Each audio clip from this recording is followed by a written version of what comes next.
He's unpredictable. He's relentless. He's fearless. He's smart. He's a jerk. Oh man, what a jerk. How would you describe Kirkman? He's talented. He's blunt. He's complicated. He's the fakest tough guy I know. He's honest. A self-proclaimed weenie. He's angry. He's actually a good guy. He's a psycho big mouth prick. I wish we had more Kirkmanahans. How would you describe Kirkman? Combustible, unpredictable, venomous, testy, obnoxious, selfish, polarizing, pompous. Enough about me. Let's get to the show. It's Kirkmanahans. Enough about me. I was listening the night that Pete Sheppard went on his legendary and infamous diatribe against the station, previous management. It was absolute insanity. It was the best and worst, I think, of Pete Sheppard all at the same time. He hasn't been on the station since. He's the one guy who we're not really allowed to talk about. We're not supposed to say his name. When the current management came in at his first discussion with all the employees, he brought him up specifically as somebody who will never work at the station again. So I said, this is a guy we have to get on the podcast here at some point, Pete Sheppard. And Pete, I drove up to New Hampshire. We talked for about an hour as usual. Pete was funny, insane, rambling, passionate. It was classic Pete Sheppard. He's my friend. I mean, I hope he comes back to the station someday. I have my doubts. We'll find out. But we'll also find out a lot about Pete here in this hour. Pete Sheppard joins Enough About Me. Just to give you a little backstory. So we couldn't bring you into the station, of course. So why is that? Can you just let me tell the backstory first? All I right, mean, you're going to talk the whole time anyway. Who are we kidding here? I'm going to sit back in about 90 seconds. I know. I'm going to. Well, if I ordway you, you know why. I learned it from him. We have to, digitize your voice too. It's going to be like, Yeah. So I had to come up here to lovely downtown Nashville, which I like. I like this studio. I like it. There's a little bit of light. How'd you like the goofy dragon out across the street? You see that thing? I did see it. People are nice here. They're friendly here. They're happy here. They are? It seemed to be to me. I'm not. All right. So I show up here, and this is done. Nobody, one person, my producer, is aware of this podcast is being taped right now. Now, you're our guy George. Now here as well. That's 2. You with 3. I'm 4. And Well, that's Tommy. That's what I said. No, you said George. Would you just let me tell my story? I want to give him credit. Tommy, I'm sorry. I saw the name George. Tom, I apologize. So this is done secret. I'm going to say there's a 25% chance that anybody will ever hear this podcast. But so what? We're going to have some fun. My pal, Pete Sheppard, who I worked together with many times over a couple of years. We had a great time together, a great relationship, and decided to leave the station one day. I don't remember exactly how it ended. I think you quietly left and then went off into the night. Is that correct? You know what? It's like right around this time, yes. 3 years ago? 2012. No, 3 years ago. 2013. Is that right? Yes, because I was just on with John and Jerry. Yeah, because it was when the Red Sox were in the World Series, and I was still on the air. And all right, let me ask you this. So I remember you texted me before. Do you remember doing this? Saying, listen, go listen. And I was in my house, and I sprinted and heard something that doesn't exist in EEI. It's gone. It's completely wiped out, gone. You went nuts against management and have been banned from EEI since. This is my olive branch to EEI because you know how I feel about you. I want you back in the family. But we all know, as they know with me and with you, we're both a little insane. Yes. Walk me through 3 years ago.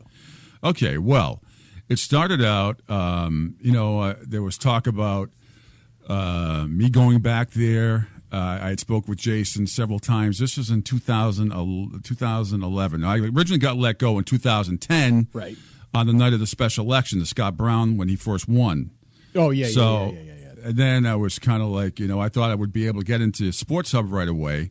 And they were like, we didn't want to do, at the time, they didn't want to go the EI route, blah, blah, blah, blah, blah. Which I've got to admit, I sort of understand. I did, but everybody that worked there worked with me before in the past in Glenn. So it was a little frustrating how they didn't want, we don't want that yelling and screaming. And there was all these excuses, and I was like. Although you would have to admit that you were very much, when you think Pete Sheppard, you think Big Show.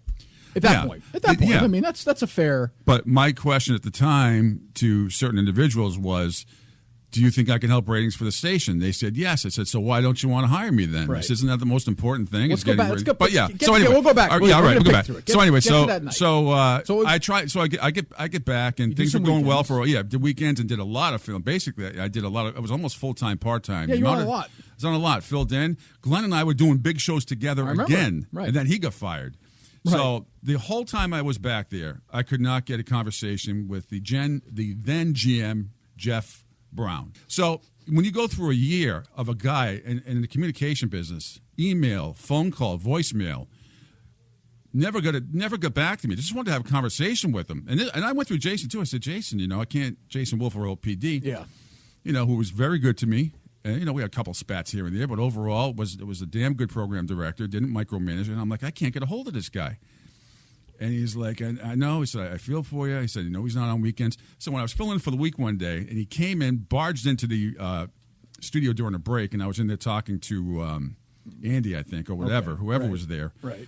And finally met him. He looked at me, couldn't look me in the face, couldn't look me in the eye.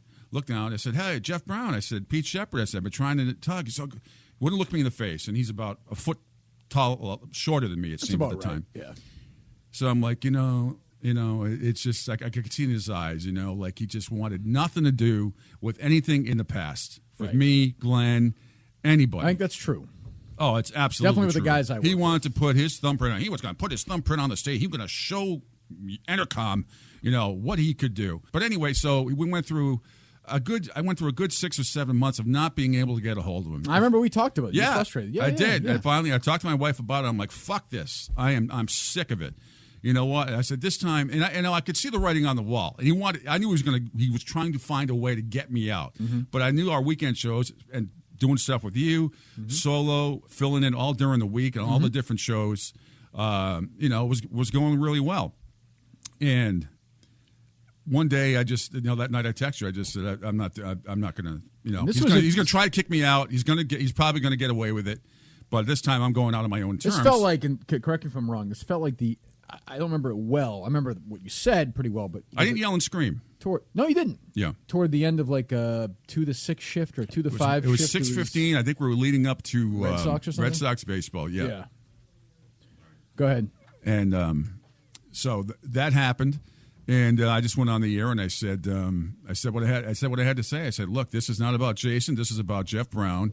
And I have no respect for this guy. This place is going to go down the toilet. I said, I can tell you 2 things that are going to happen. I go, this place is going to drop in ratings, number 1. I said, and Jason Wolf is going to get fired. I said, he's probably going to get canned right before the Jimmy Fund radio telethon. I said, and this guy's going to screw that up too, something that Jason has built up over the years is one of the best charitable things that this station or any station in the country has done.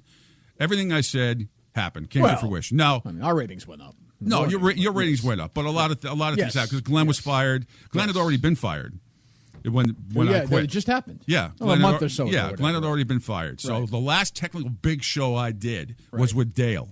Right. Yeah. Yeah. So always a barrel of laughs. So no, I'm just we'll saying. Get to him later. No, but so you're done. You do that. Yeah. Your producer that weekend was my old producer who just left about a month ago. Sausage. He was gone. Did you tell anybody? I told him. I told him because I said, I will take the heat. I don't want you to get in trouble. I said, because the shit's going to come down on you. And I tell who was producing Red Sox at the time. He's not there anymore. He went to do golf. He went to do the serious golf thing. Oh, real good guy. He's got a nickname. Yeah, I forget. But Bernie. Yeah. I told him, and he was like, "Wow." So anyway, when it all went down, of course, Jason called me, left me, screaming at me. Yeah, you were done. I was absolutely, I was done. And I said, look, you understand my frustration, but this time I'm going out on my own terms. And I said, you better watch your ass because you're going to be next. I said, unless you really want to leave. And it sure as hell, it did happen. It happened right before the Jimmy Fund Radio Telethon. That he got either mutually left or whatever. But everybody there was pissed. Everybody at Jeff Brown. Everybody. It was such a horrible atmosphere to work in, the worst I've ever been in my life. But there's a part of you that does that, and there's a lot of me that admires that, as you know. But there's part of you that thinks, once I do this, I am ending my relationship with this station, because if a next guy comes in, they're going to say, how can we trust this guy? Because if he gets a little bit pissed off, he's going to go insane. Except... do you understand that line of thinking? I do understand it, but I also think it was an extreme set of circumstances. I agree with that. Kirk. I agree with that. I've worked with many general managers. I worked with a general manager who thought Lou Maloney was a former umpire. Okay? That was the first time he came on the Big Show with us. I mean, I've seen and done it all. I know that. With him. So, but I'm saying, people can think what they want. Now, I mean, current management that's there. I don't know Phil Zachary. I don't know Kevin Graham. Now, I tweeted at Graham when he first got here because he had these goofy little tweets. And I was just being a wise ass. I said, "Where'd you get to come up with that one? Goobers or us?" And then he blocked me. He hates you. He blocked me. This is the problem. Well, I don't hate him. I know, but he's from Utah. I mean, doesn't what credentials credentials does he have to tell me how to do my job or your job? What does he do? But this is what I'm saying. You're already getting angry. You haven't even worked with this guy yet. I know. I'm willing to give everybody a chance. Why is he blocking me? If he can't take a little goober joke I like agree. that, that's all I'm saying. I agree. He could be the greatest guy in the world. But here's how I look at it. Yeah. And if they said to me today, should we bring Pete Sheppard on the air? I would say yes. 2 seconds, do it. I think your relationship with 98.5 is probably not great. Your relationship with WEEI is not great right now. Is any of that your own doing? Yeah, a lot of it is. And what do you do? What do you? Because there's a million things you do great. But what do you do wrong? The 98.5 thing is better than it was. It is? It's much better. I've reached out about a year ago and tried to patch things up, which I think we did. They just don't. They have their lineup set, whatever. Right. And I told them, if you ever needed filling or stuff, whatever, I'd be available. Have you reached out to us at all? No, but it has. Why not? It's been time. Yeah, I know. Well, I was, when I was talking to you about doing my podcast, which is lowering the bar. That is true. Yes, lowering the bar. I don't raise the bar. Yeah, but so I thought maybe this could be, like you said, an olive branch, and maybe getting the relationship going again. I have a lot of friends over there. I mean, that I respect and like a lot. I mean, and I miss a lot of those guys. And I think Phil Zachary and Graham are doing a fine job. I'm not saying that they're not. I don't know them, but I remember I heard Glenn told me that they had a meeting when he first not just got back there now, but from before. And Zachary said something like, or somebody there told me in a meeting. No, it wasn't Glenn. It was somebody who doesn't work there anymore. Told me. He goes, Phil Zachary had all these things to say about Pete Sheppard, about, I don't know who this guy is. And it was the first. I was in the room. I'll tell you what happened. Okay. So it was the first meeting that he had. Yeah. And he said, I forget what it was. He's like, I'm open. I'm happy to have open dialogue. And then he said, but when somebody, has a blowtorch to the station like Pete Sheppard, I think it'd be hard to work with him again. I don't think it was about what you've done in the air. I actually think it was the Portnoy thing. The Portnoy thing was he wanted me to rip Jason, and I didn't. I did the opposite. All I did was talk about Jeff Brown. Right, but I think he looks at it as that's how he's going to go after management. Now, I would say this. I have made a career of doing this now for the last 3 years, and they don't give me any shit about it. So I don't know. Sometimes I wonder, what's the difference? I mean, Well, and what the crazy part is that when I was before you were still more writing than doing anything else. Yeah. So when I was doing fill in with Dennis and Callahan, I mean a lot, most of the summer. So I had proposed to Jason for me to be doing what you're doing now. Right. And he said that's not the direction we want to go in at the moment. Well, I'll tell you, Pete, really I should be you. Because I think that's what they wanted. But because sports, me doing sports updates, I mean, it's a waste of fucking time. Well, I went in there, and they had Kevin Winter come in, who I think does a good job at what he does. He does. He's a real good guy.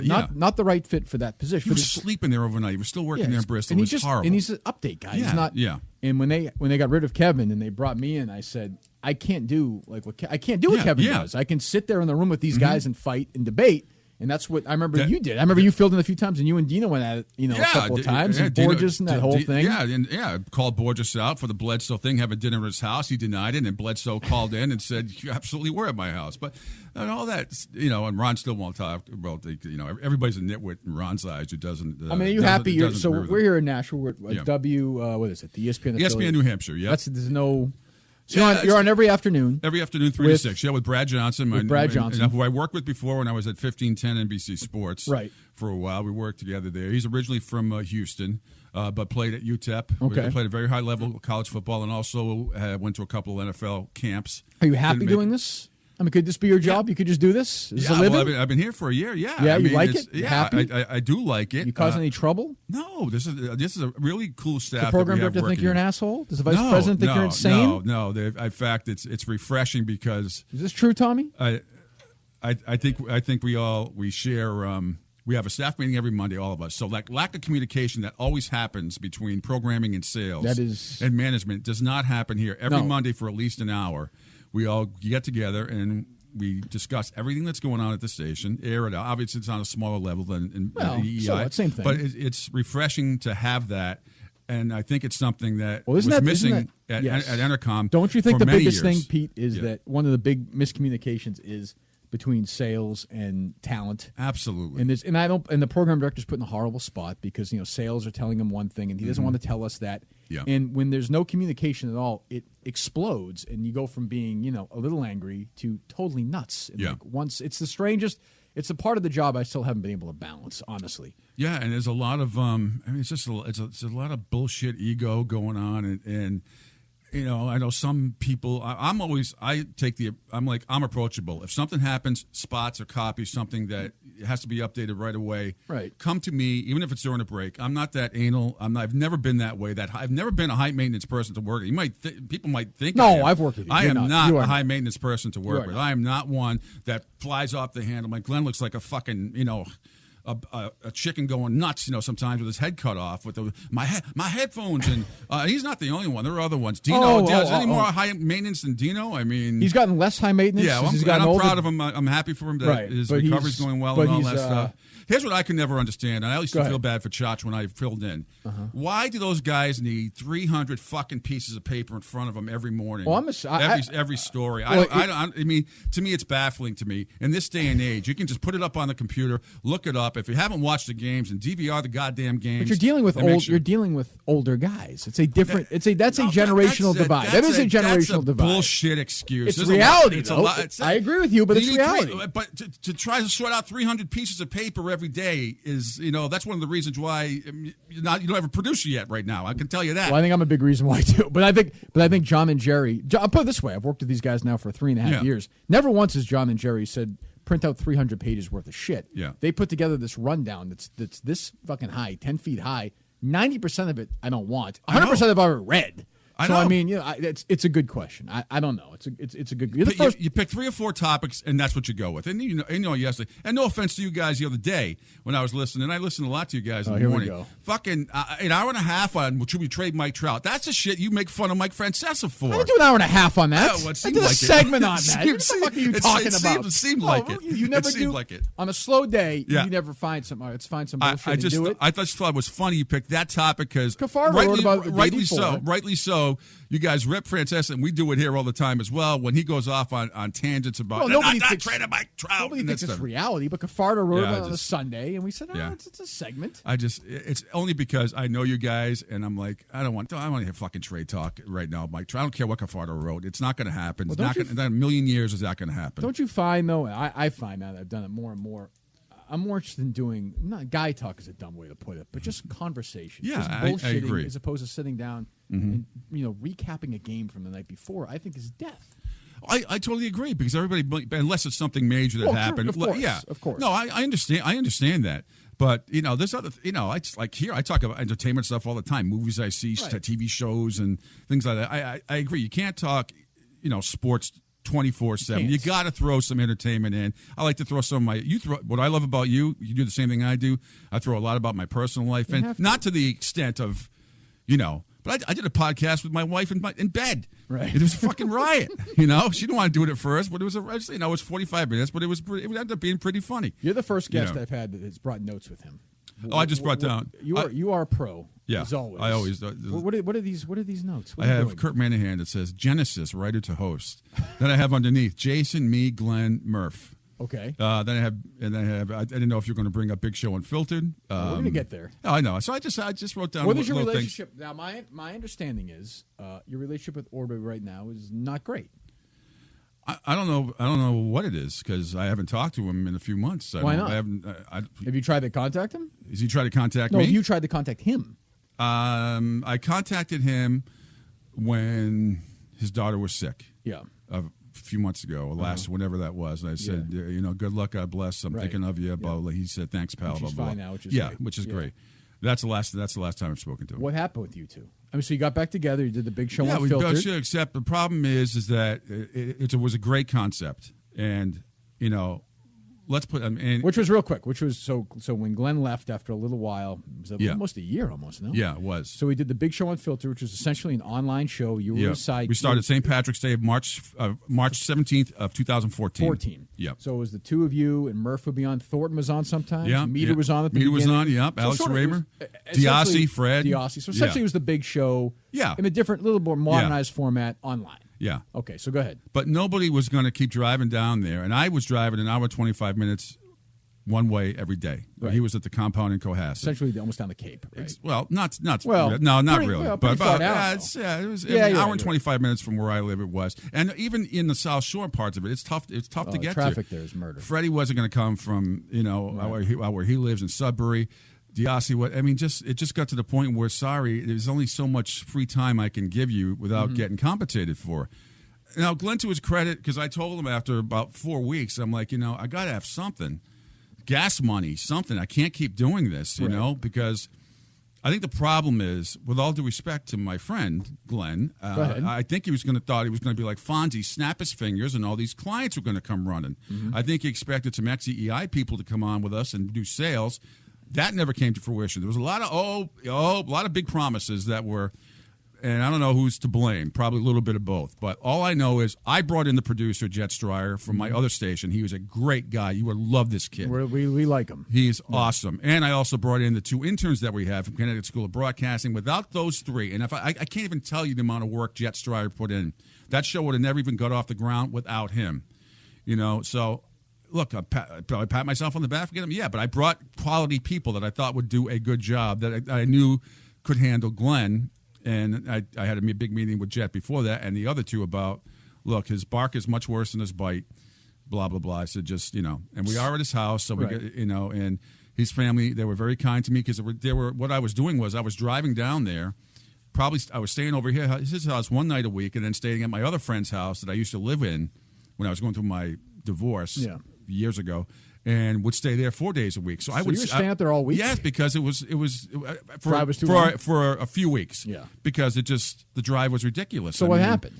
So after the other problem was during that time is I lost my father, his 2 sisters, all within a 9-month period to the day. Okay. So I had to I was off here, I was off there. My dad was really, really bad for a good month. So there were times I had to be with him, and I had to be in Rhode Island. So, but I remember going back to the show after my aunt died, once my dad passed in August, it was, it just wasn't, it wasn't worth it. I couldn't financially do it. I wasn't going to impose on my friends anymore to stay down there. Right. And he knew that, I thought we had some money coming in sponsor wise. I got a little bit, which was, I understand. I'm not sitting there. The thing is, he told me and my wife to my face, and he can deny this all he wants. It's a fact, and this is something that my wife brings up all the time. He told me right to my face, look, Pete's going to get paid right away. Obviously, it's not going to be what he's used to, which I understood, but he's going to get something on a weekly or bi-weekly basis. Well, that never came to fruition. There are other people. Murph hardly got, I don't know what he got, and he was there every day. He stayed more loyal. Not that it was loyalty. He lived in Weymouth, but even Weymouth to where O's house was not an easy drive. You're not getting compensated. Meters didn't want to. Nobody wanted to drive down there anymore without getting. It was just it was a nice idea. Then I tried to do it. We tried to get some equipment and do it from my house. Right. That really it just didn't. Doesn't work. It didn't work. It could have worked if I had spent more money, but I wasn't spending more money. But where does it go from that to not talking? I don't know. You don't because know? I don't. The way I felt about it, and again, with all due respect to Glenn, if things had gone perfect on Big Show Unfiltered, my feeling was he was trying to get back into WEEI, no matter what. So if things had gone perfectly, in the end, there would have been no more Big Show Unfiltered. He would have gone back to EI in 2 seconds, unless we were really, really making some big time, serious money. Here's where I give Ordway credit, though. A lot of guys lose their jobs in this business, and they kind of try and go somewhere else. I'll give Glenn actually tried to do something. It didn't work, but it was a pretty noble effort, I would say. I totally the compensation agree. Stuff, that's between you guys. But some guys just quit or get out of the business or do whatever. Glenn looked at it and said, to his credit, he said, "Okay, well, how is it changing? How can I try and catch up?" Well, we had an opportunity. The problem was the house. The cell phone use. There were technical issues. We were trying to get out of there 3 different times. I know Jet twice had studios for us to go to, and for whatever reason, it was all about the Verizon software with the Macs compared to the Comcast software. There's all this technical bullshit, But I know we had an opportunity to move out of that house more times, a couple of times, and that's where I got really frustrated that we didn't. Especially the one time in Braintree where Jet's father went out of his way to get a rent-free for us part of a building, a bank upstairs. Right. And Jet stayed over 2 nights in a row with the air conditioning to make sure it wouldn't interfere with the show. He put up some other whatever it was. And when that didn't happen, everybody that I know that was associated with it was pissed. Because I thought, it'd be a much shorter drive for me driving to Braintree. It's right there. And we got free rent. I mean, what are you waiting for? Right. And the other thing was his ego got in the way. And, we all have egos, but we were trying to get on, this station, ESPN New Hampshire, which eventually they did. Right. And he was convinced that he wanted to be on a Boston station first or we would look stupid and silly. And I'm like, beggars cannot be choosers. We are in a startup company here. You got to take whatever you can get. Right. I said, Howie Carr's got a whole network. I said, those aren't all 50,000 watt stations. Those are all 1,000-watt stations. Sure. But he's built a great network out of it. Absolutely. And a huge following. That's what we need to be doing. I said, going all over New England and trying to find these smaller stations and just build a network that way. Who cares what the fuck state we're on or what city we're on first? You know this guy forever, though, right? Forever. Yeah. Pick up the phone and call him.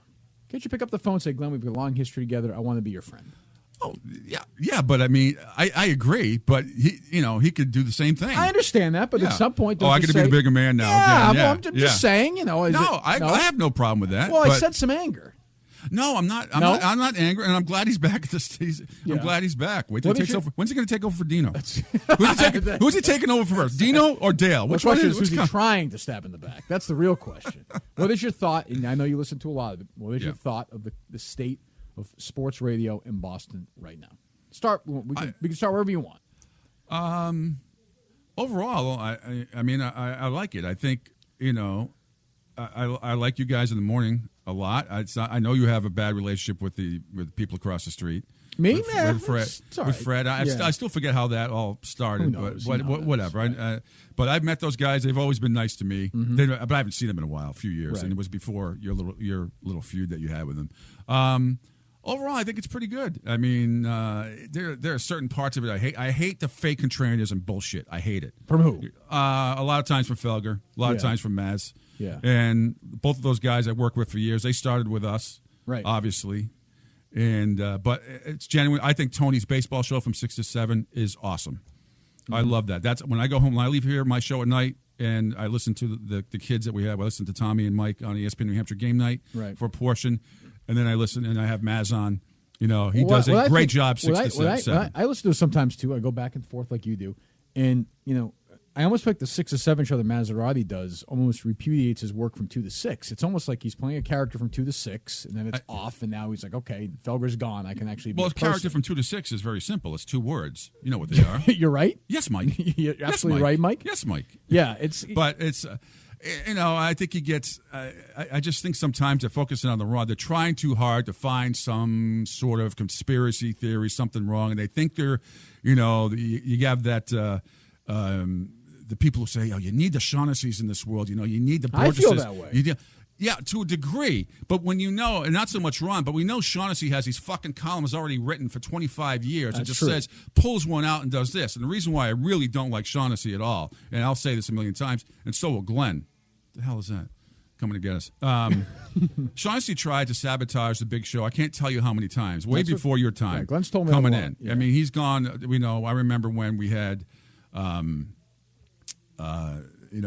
between Catherine Tappan and oh my God, I heard a brain fart. Ben Charrington's ex-wife. Wendy Nix. Wendy Nix, who was terrific. Very good. Awesome. Very good in the big show. Love her. She's doing a great job on ESPN. But what would he Live. do? What do you mean? He would go up to him and say, "You don't want to be in that show. It'll hurt your career." He would do that. He did it to so many people. He's a lying sack of shit. And I have no problem saying that to his face at all. Now, to Borges' defense, I defend, this is what he forgets. I was one of the ones on the air that defended him big time, again, before your time. It was like 1999, 2000. He had misquoted Hideki Arabu for the Yankees, a pitcher. Oh, he said on the big show, right? Yeah, but he was quoting somebody else. And wasn't he quoting Steinbrenner? Yes, it was a Steinbrenner called Arabu a big fat pussy toad. And instead of that, Borges said a big fat, pussy Jap or something like that. It was not meant. I thought he said pussy. No, he used that. That's what he said. But right. I knew exactly. And I said no, Ron. It was toad. He goes, oh yeah. He goes, well, you know what I mean. It was totally harmless. He didn't mean he was not being racist or anything like that at all. And it got blown out of proportion. Fucking Channel 2 was doing shows on it. They're doing shows with people of attorneys and other media people, but nobody from our station, nobody from the big show. Right. And they're right upstairs from us. So-called PBS that's broke, right? They're like the most profitable people in the country. That's what happened with me to some extent when I got suspended a couple of years ago. Is Emily Rooney did her show, and there's this round table of 4 people who have never done fucking radio in their life. They don't know what it's like. And you say something, you say 5 million things in the course of a year that you could be suspended for. Once in a while it happens to catch, but you don't. Especially now, I don't know how you find the line is moving in a direction where it's pathetic. You could say anything now. I mean, you can say anything and lose your job. No, absolutely. I mean, Stephen Adams last night he's got to apologize. Does anybody in the world think that he's saying something racist about his teammates? Of course not. And I was watching the game on Monday Night Football when Howard Cosell said that about the receiver. Right. And if you know Howard Cosell, the most racist person ever on the planet, and they went back in footage, and sometimes HBO will rerun the documentary. Right. They will go back to the early 70s, him saying the same thing about white people. Look at that little monkey go. They had footage of his family. He got that from his grandkids. Right. He used to call them little monkeys. In no way, shape, or form did he ever mean some kind of racist statement when he said that night. And then right away, Frank Gifford had to come on and say, well, we apologize, and in no way did Howard mean to. But I felt the same way about Steve Adams last night. I think that was completely harmless. He just, What do you think when you let's look at our station, for example. We have a lot of guys who are older sitting in that one chair right now. Yeah. What do you think? And I, get asked about it all the time. I talk to the PD about it. I'll talk to management about it. What do you think of the guys in the market around right now who are like my age, say 40, 41 and younger? They're not jumping out at me. They're jumping out at you, these young guys? No, not a lot of them. But first of all, you never wanted to be the one seat. No, I suck at it. Yeah, never. I would do shows with you. I'd say, you sit there. I don't want to do it. And Jason would go back and voice like, well, who wants to win? I said, I'm not that anal. I don't care. I just want to do I just want to do a good show. Well, that was the thing with us is Jason called me up before. He's like, I want you to do shows with Pete. You guys are not going to get along. You hate each other. I get that from everybody. I'm like, I love this guy. I got mad at you the one time, the first time I heard you, I was furious because I thought you went. Now that I look back on it, I overreacted. I'm talking about furious at myself, yelling at the car, yelling at you in the car. When you were going at Jack Edwards. I didn't handle that well. I've told Jack that too. I went. You know what it was? It would have been a decent 6-minute segment that turned into 26 minutes. Yeah. And if I did that today, 5 years later, I never would have done it like that. You're right. I understand. We've all been there. But you know how it is when things emotion spills over and it turns into a train absolutely. wreck. And I just thought. But Wolfie was like, you guys are going to hate each other, and I was like, well, why? 3 other people told me that. I was like, first 10 minutes, I'm like, I love this guy. I mean, you know what it is like when people think that you're an asshole on the air, you're almost not an asshole in real life, and the people who everyone thinks is a nice guy on the air are generally more likely to be assholes in real life. Isn't that? I agree, and I really thought at the time we started doing weekend shows that we would have a chance. Oh, we had a lot of fun. But not with Jeff Brown there, we wouldn't have. No, and that's the problem. No. I think if this current management was there when we were doing shows together, I think you and I might have our own show. I remember one time permanently when I first started with John and Jerry, maybe 2 or 3 months in. During the show, I got a text from Jeff Brown, and he said, come in here. And I went in, and it was at like 8 o'clock. It was during a break. And he's like, did I hear you chewing a bagel when you were talking the last segment? I was like, yeah. He's like, do you think Howard Stern would ever do that? Yeah. And I was like, yes. People Howard Stern would suck on boobs during the show. I mean, you got to be kidding me. Oh, my God. He's like, that's not professional. Get professional. And I was like, oh, this is what it is? Holy Get professional. Shit. How many times were you suspended there? Twice. For what? Let's see. Once we had it was during it must have been 2003 doing the tent event down before Real Post Game Show. Gillette, yeah. So I forget who the client was, and the salesperson was, but it might have been Chris. Mm-hmm. And he's like, "Hey, we got new vodka sponsors. Let's I know you like drinking vodka and sodas. Let's try." So I had one too many. I had a couple, one too many, and then Well, what happened? I got on the air and I was kind of funny. But for the first 15 minutes, I was kind of like not slurring my words, but it wasn't good. It was a bad move on my part. I should have stopped. I should have stopped about an hour earlier, and I had a couple during halftime, but they were small. I thought they kept giving them to me. Well, yeah, it's their fault, not yours. Stupid. I'm like, I can handle this. It's feeling good. The Patriots are winning. But it was stupid, and I understood it. And then second time. No, the second time was the second time. Again, this is when this was not during Jeff Brown. This is Second time was a few years later, and I always took one of my vacations right after the Super Bowl, always. And so I was in Mexico with a bunch of people and went on, I won't say the charter service, but it was a charter service which I will never take again. And it's the only time in my life I've ever taken a charter service. But we got stuck in Mexico for like 25, 26 hours or something straight and coming home. It was ridiculous. And this company kept lying to us about a part coming in from Canada. We had military people there that were in desperate need of getting home. A lot of them recognized me back then, between that, doing Comcast two or three times a week. It was different. So they were like, can you help us? We can't let this company get away with it. And I was like, I'm way ahead of you. I said, I'm going to go on the air Monday and I'm going to blast them for sure, beyond belief. And I did. And I said, you know what? I mean, sometimes this stuff has to be told of what we went through. And I don't want this company to contaminate and poison your vacation, because it's not the first time that's happened with these people. And it may not be the last. Were they a client? From what I understand, from what I was told, they were about to come on and be a client. Well, you hear that all the time. Yeah, and that came from Glenn and someone else, and I really wasn't buying it. But anyway, it was somebody that lived in Hingham and was part owner of the Atlanta Hawks, so maybe you can figure that out. Both one-day suspensions or no? No, weeks. No, the first one was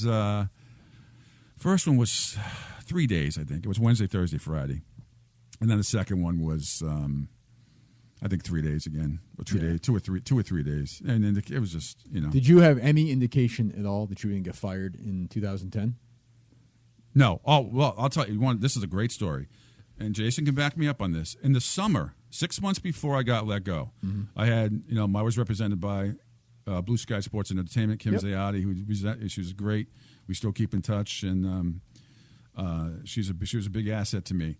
I got her on the phone in mid-June, and I said, because they were phasing out the bottom of the hour sports flashes at the time, where I was supposed to do the comedic stuff, which I fucking hated. Right. Because it was just, I just like, let me be myself and just, chime in every once in a while. The Grandy thing. Yeah, and there were times where Glenn would say, even before, with the two guests we had, he'd say, look, I really need you today. This one doesn't know anything about this one doesn't know hockey, this one doesn't.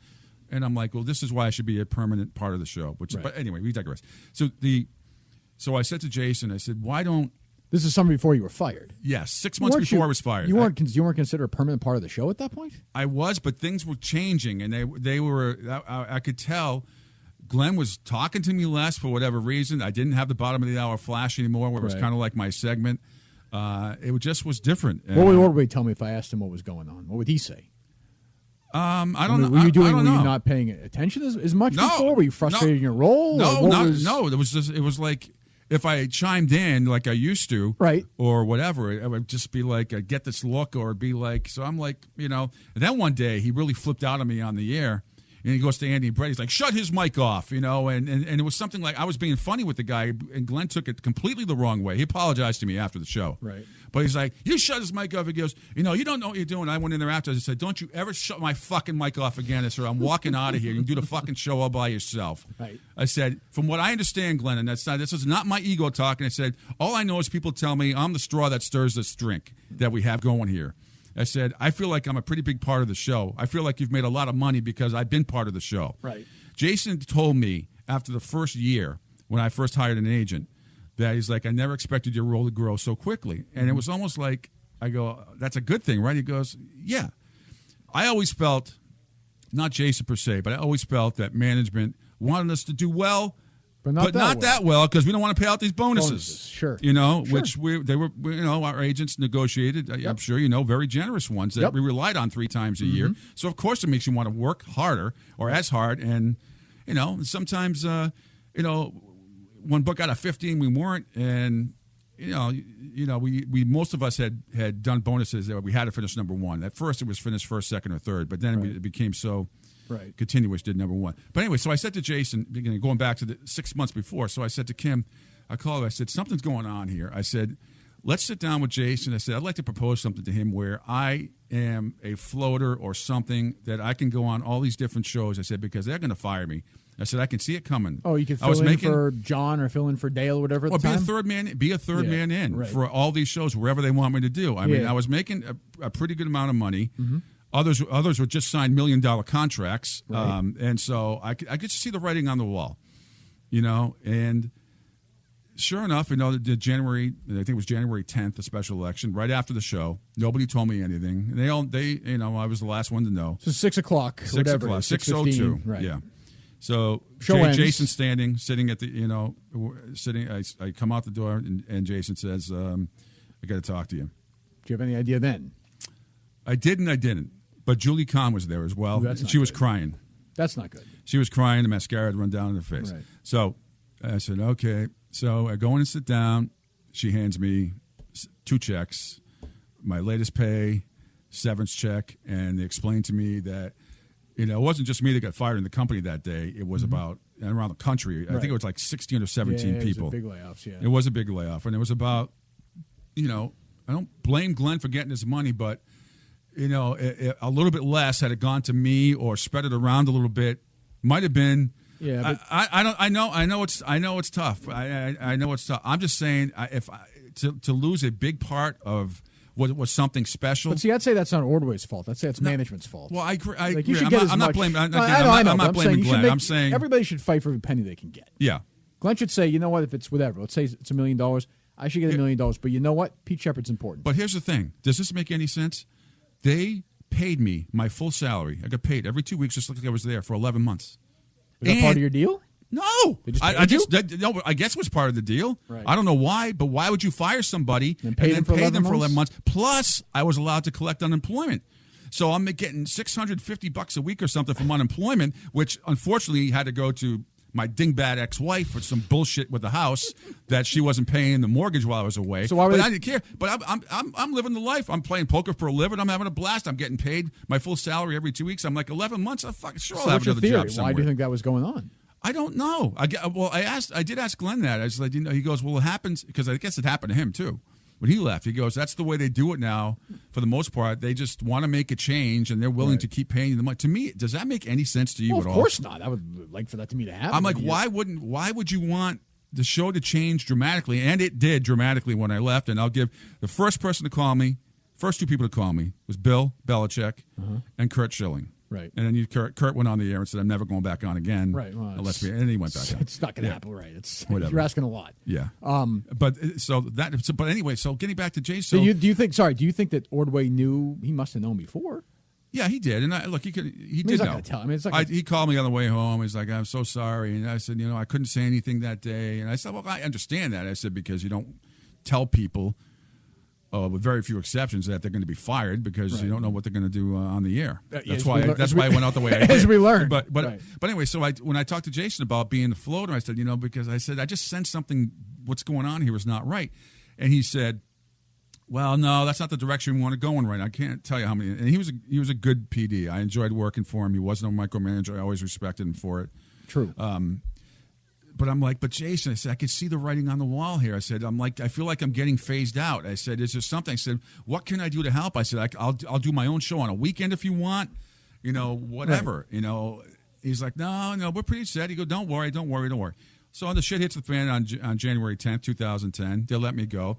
And I think it was about a month or 2 later, here comes the Numi experiment again. They bring Numi in to do what? Float around to different shows. Right. Paid him a bunch of money. Disastrous. Ended up being disastrous. Yeah. Same thing I wanted to do, but they said they weren't ready to go in that direction yet. So that happened, and the other part of that, eventually Numi left and went on bigger and better things. Now, there's nothing against Numi. I love Numi to death. Great guy. Yeah, love Numi to death. It wasn't his fault. I had just proposed it before. The same thing I did with Dino and John. Before you got there, I said, why don't you put me in as a third man? And I got the whole spiel. This is not the direction we want to go at this point. I go, these guys need something. They need me in there to spark some dialogue. I said, look, I know who's watching games. I know who's not watching games. I said, I know who can break down games and just have some fun. I said, I can take anything that they can dish out and I can, give it back. I said, but this is just not, I said, me doing updates and doing those stupid little comedy routines at the bottom of the hour. That wasn't, Mikey Adams was great doing it when he was filling in for them. That's what he can do. That's one of the strengths. He's great. What do you think? He's great at doing that. What do you think of John and Jerry? I think as far as just in general, the show, any thoughts? Any thoughts? Yeah, I've always maybe John and I butted heads a few times. We certainly butted heads when the second day on TV, he threw a fit, because Jerry and I are arguing or something. I thought it was good. We're having a good discussion, right. Something you don't interrupt, and John just stands up really abruptly. The chair goes back. Now, in essence, the camera's still rolling, right? And I'm in the other room behind, we're Meters booth. Yeah, Meters booth. Is my Patriot statue still in there, by the way? It is still in bobblehead. There. It's still in there. That's right. It's still in there. I should have brought it. So anyway, he stands up. He's like, "We are not gonna do it this way." He does not like interruption. And I was like, "Oh, knock that bullshit off, please. We're having a good discussion here. This is fun. People love this kind of stuff. You standing up and going crazy on TV, and you try to get off camera." I was like, "Oh God, I have to do this crap."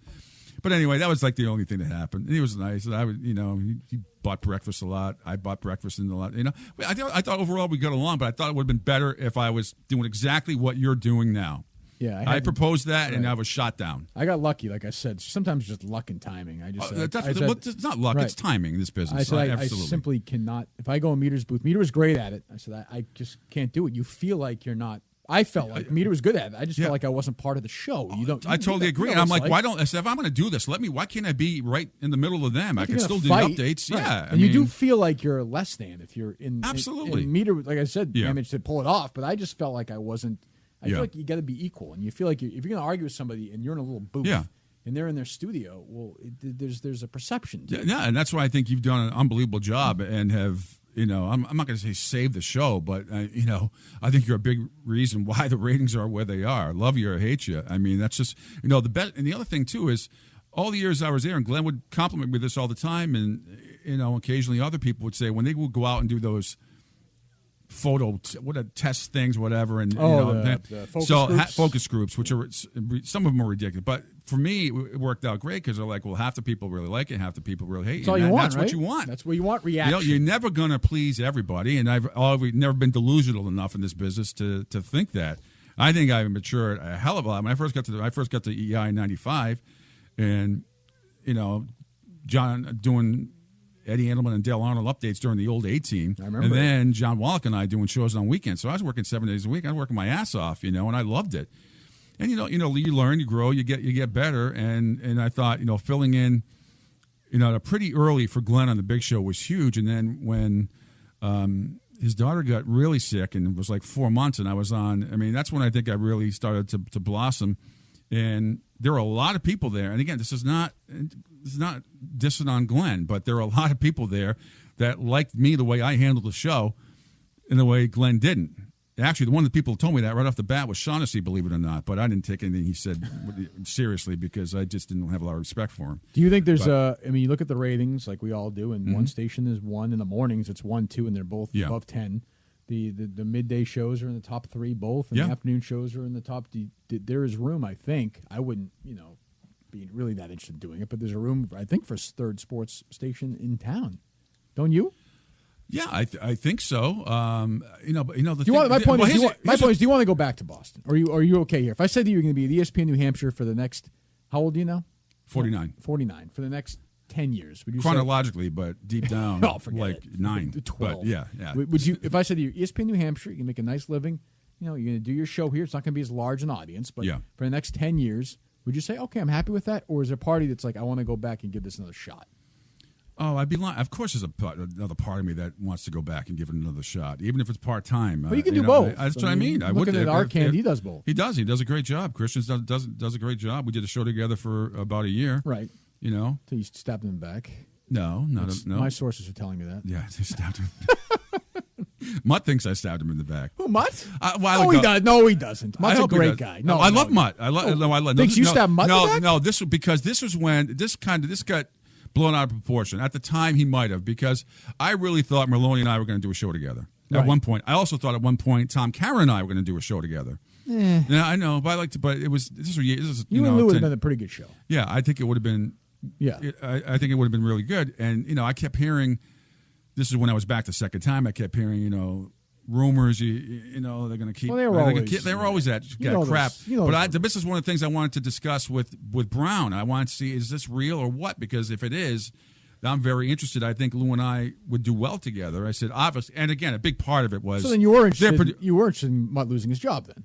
No, I didn't. Well, yes, because I didn't think saying. he'd lose his job. I think they were going to move him at nighttime, with Mikey and do. This was before I think he was doing Red Sox way before stuff. Yeah. So I just heard that there was going to be some shifting going around. I just wanted to meet, whether it was true or not. I just wanted to meet with my boss, the real boss, and find out what was going on. But he never wanted to. I know Mutt. Mutt has zero. Mutt has never said anything negative about you ever. I think Mutt is. I think he has grown leaps and bounds since 5 years ago. Yes. But that wasn't his fault. And I heard Lou and him talking about it today. About when Jimmy Stewart left and really left him in the dust. Now, I've never had a problem with Jimmy. I've always gotten along with him. Me too. I have no problem with him. I think he's a good kid. But I understand where Lou's coming from. Absolutely. See, I would disagree with Lou. And I should have disagreed stronger in the podcast. If Jimmy Stewart is making a deal to go to a different station, I'm not telling anybody EEI about that. No, you can't. No fucking way. You can't. So what's your problem? So what is? I don't understand Lou's problem. Lou's problem was they went to him to be a sounding board, tried to help them get the show in the right direction, and he was not interested. He was too busy. Right. Well, but that is that's the nature of this business. That's management's fault. That's not Jimmy's fault. Somebody in charge has got to say, what's his contract situation? Yeah. Is he looking to go? You got to pay attention to that stuff. The communication, ironically, in radio is the fucking worst of anywhere. Of course it is. Anywhere. Because everybody, first of all, everybody's insecure. Yep. Everybody wants to move up. Everybody thinks they're better than the other guy. Everybody wants the other guy gone. Everybody else has somebody else they like. Yep. They don't trust management. They don't trust sales. It is, and nobody ever steps. There's nobody there who can ever sit you down and tell you the absolute truth. You never know the whole truth. Yeah, I agree. And you're waiting. You're saying, just tell me. I can handle. You're going to find out in the media. You're going to find out. About public documents that sometimes management doesn't understand. Everything is already out there. We can just have to that's the other dig thing. and find it. That's the other thing, right? So long to get back to it. So you would come back to EEI. Yeah, you wouldn't have a couple of years ago, but now you're open to returning. I won a couple of years ago because Brown was still there. That's what I'm saying. Yeah, he's not there now. No, absolutely. I mean, it's just I'd be lying if I said I didn't miss it. I mean, I do. I miss being around my boys. I miss being in the city, and I lived there for a long time and have a lot of friends, and still have a lot of friends at the station. Now, what I think is interesting is how this little get together came about. Can you go into that? About, how do you mean? Like, who first came up with it? Say whatever you want. What I'm hearing is this was. I think I hope I don't get you in trouble for saying this. I never get in trouble. All right. I've only been suspended 4 times. So Tim Murphy knows what's going on, right? I think he has deniability. Plausible deniability. I think legally he has plausible deniability. I think Tim Murphy sent a document to another person who's not me, is not you, with a bunch of potential guests. Yeah. You were on that list. You've always been on the list for me and Ben, Kitchen, our producer. Yeah.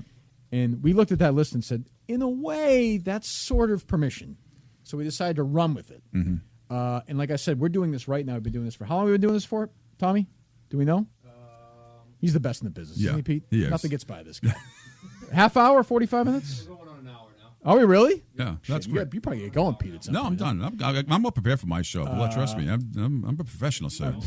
No, so that's a good point. But sorry. So there was that. So we said we're going to do this, and this is the only one we've done so far. We will in fact have to tell management that we're doing this with you. Yeah. Part of me doesn't want to. I just want to drop it and be like, Pete Sheppard's on this week. He could be suspended.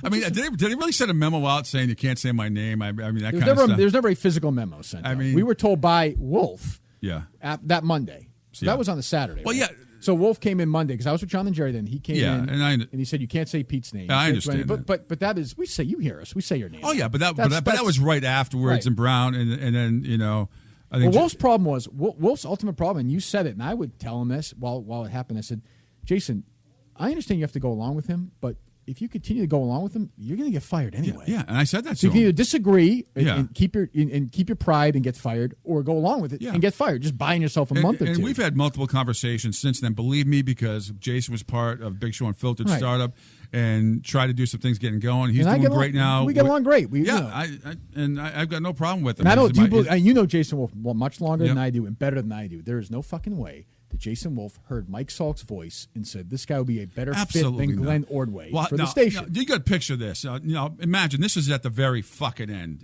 This is another thing that really put me over the edge. I'm sitting there in my goddamn office for that I've been in for years. Glenn's been fired. It's me. I'm getting ready to do the show. I'm getting ready to do the big show, and I can't remember whoever it was with. And this went on because I filled in the last week. I did the big show the last 5 shows, if I remember correctly. Before Salk got there. Before Salk got there. Okay. And he is in there with Andy and Brett. And, I mean, absolutely, I'm listening to him. Was Brett still there? No.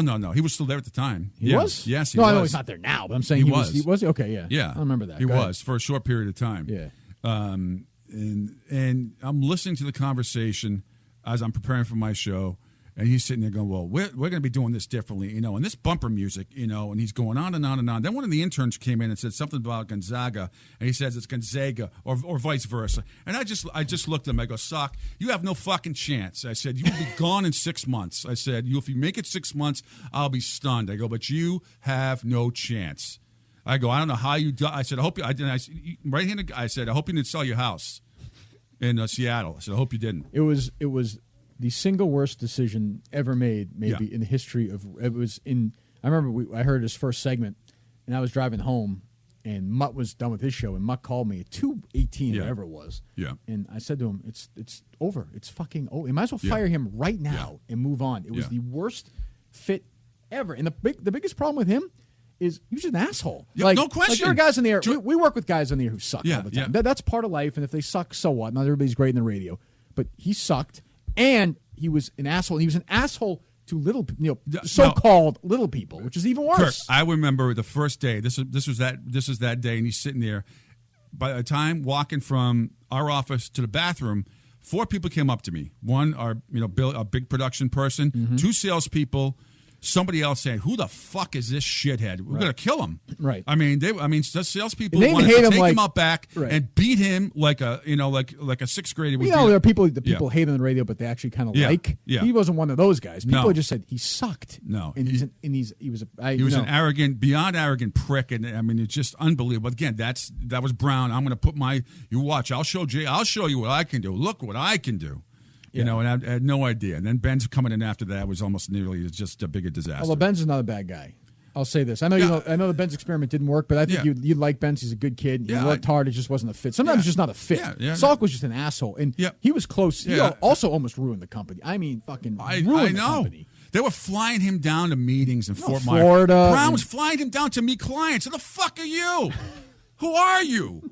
Mike fucking Sock. Yeah, I worked at 890 where, 4 people and a dog could hear me, And then Falco worked there, too, at the time. And Falco, he was at 890, too, right? Yeah, he was, The other thing is, and you know it now better than anybody. I mean, you're from here. I grew up here. Saul grew up here, but he's not from here. No, you have to be from. Absolutely. Have to be from here. Felger's not from here, but he's been here forever. Well, that's a problem I have, too, with a lot of between Nesson and Comcast. Oh, totally. I mean, it's just, Nesson's just, there's issue. I mean, it's a joke. I love, when I have Jack on, I have Tom, I have people on those from guys there. are different. But I have to, you have to go through different channels. But I remember Glenn having a conversation back then when new management took over there about 10 years ago. They had no idea who any of us were. I believe it. I mean, how can you not know the number 1 sports radio station and the people that are working there on the air? Absolutely no clue. And then when they dropped you guys, that was that didn't make any sense. Yeah, it was just kind of my fault too. But what was it, Dunkin' Donuts or whatever? No. I said a lot of stuff about Remy and Jenny Dell, and I was negative toward Nesson, and But my argument to Nesson would be, don't be boring. Don't suck. If you do a better job, the game production is fine. Yeah. Everything else, you see these people. You're right. I don't know who are they? And you just had Al Duncan just left to go to ESPN to do Sports Center. They all go. You fucking kidding me? But they all go to ESPN. Right? I know Scott went there, but that to me, Pete, is an indictment because ESPN wants people. All due respect, I know we're in the ESPN building right now. But national ESPN wants to be boring. First of all, let me tell you something. I maybe told me off the air that you're not allowed to criticize ESPN. No, we are our own separate brand here at ESPN New Hampshire. We criticize Bristol constantly. I am on their ass all the time. I would hope so. You would have to be. Absolutely. I wouldn't take any crap from Tom. Yeah, I don't take any crap from them. I praise them when they need to be praised, but it is so much minutia. I've seen the memos that have come out of there. They are so anal about if somebody breaks a story, they will wait 2 or 3 hours before, unless one of their guys confirms it, to put it up. Oh, you see it all the time. Yeah, that's why I was stunned the other night when they put the TNT stuff up there with Barkley, that's true. grilling Dwight Howard. But we digress. I think I think it is time for you to return. I think a couple of years ago, who's helped you a lot. Who's going to help you? Who's going to get you back there? Me. my attitude at the station, I'm with you. the things I talk about, is going to help. They're going to say, well, Minahan does the same shit as this guy. Yeah. Now, a little bit of professional advice from me, Pete. I've been in this business a lot longer than you. Please tell me, When you sit down and talk to these people, now you should reach out. I think Graham would want to. You would like Graham. Graham's a good guy. I don't know doubt you it. I know you think he's a goober. No, but I think a lot of people are goober. But I didn't mean. I think he took it in a way, and it was probably right because when he just first got here, there, he's a little sensitive. I'm telling you, he's a good guy. He's had my back. He's had my back in a lot of shitty spots. I've heard you say it many times. Right. So And I would tell you, if the guy's I will an take your asshole, word for it. A few other people I wouldn't, but I would take your word for it. He's a good guy. Yeah. If you sat and talked to him, I think the door's open. I think this is if it gets on the, this is gonna help. People miss you. I know that people miss you. I know it, and I know that certainly your podcast is one of the tops in the country already. And I would look. I'm open. I'm open to discussion. I am. I mean, I've been very loyal here and everything else, but you can stay. So you I can could still. both. I'd be more than welcome to still do both and have a discussion. Absolutely. What else? What else is on those notes? Anything else you got to ask me? Or no, I was going to say no, nothing else. No, that's all. It's all up there. And you're gonna so you think I should reach out after this podcast airs? I'd wait a couple of days before we get. What are this the all chances done. of this podcast being aired? Give me a percentage and don't bullshit me. Tommy, has this been is this been insane, this podcast, or no? This is incredible. Really? But I don't think it's been like this has not been bomb throwing, I don't think. No, it's not. I don't. There's no. I'm past. But management will think of it. Management will say, "Well, what if Pete thinks I'm an asshole?" Well, here's the thing. Then what? Here's the thing I can promise you. Are you ever going to go on the air and do something like that again? No, but I've never felt I had to do it anywhere else because there's always communication has The always been open. circumstances were so extreme. Even though I haven't met them personally, I know Phil Zachary and Kevin Graham are at least open to dialogue. They will have communication. I think they respect their employees enough that if somebody texts you, I mean, if I ever text Jason or something during the show, email, and somebody's, come and see me after the show, whatever, that was never an issue. Right. And it was never an issue with on the whole with Julie Kahn and some of the other GMs that were there before. It was never an issue. I mean, I've always agreed with what they said, but just to come in and have a discussion, that's all I asked for. So was that too much to ask for? An employee to go ask the GM for discussion? So if they wanted me to sign a waiver saying I'll never try, I mean, I would do that. Whatever legal action they want to take as far as restricting what I had to say only regarding that, right. Then I would have no problem with it. It's not something I can promise you. It's not something I would do anywhere. So you're going to talk to Graham. Again. You're going to talk to Zachary. And you're going to call Ordway. You're going to start. You're going to make things better. You're going to be the bigger man. You're going to reach out. I will do that. But you have to tell me after this podcast airs. What's the percentage you gave me? Of what? That this podcast will actually air. I started. What did I say? 25%. I'm going to say they have be higher than they that. have some not respect for me, but they generally they let me do what I want most of the time. Yeah. I'm going to say it's a coin flip. 6 out of 10. We got to get past. You know how it is. Initially, they're going to say, I did the podcast with Pete Sheppard on the slide. No. Well, listen to it. I'm going to let them listen to it, which I never let them do. I'm going to say, listen to it. You're not going to have a problem with it. After that, I think they're going to say, and then maybe. And then I think they're going to say at the beginning of next week, yes, we can do it. So a week from, what's today? Tuesday? Yeah, today's Tuesday. So Tuesday, whatever it is. So a week. So when we tape this, it'll have been 9 days. I think it's going to come up. I think it'll come up. I think it's going to pop up. And so you're going to. So what are you saying you're going to do with it? You're going to put it on your podcast as well? Yeah. Without my permission? No, I'm going to wait. No, it has to be. I will not put it up there until you tell me it's okay that you're doing it. Who said that we're going to do a dual podcast? Who the fuck said that?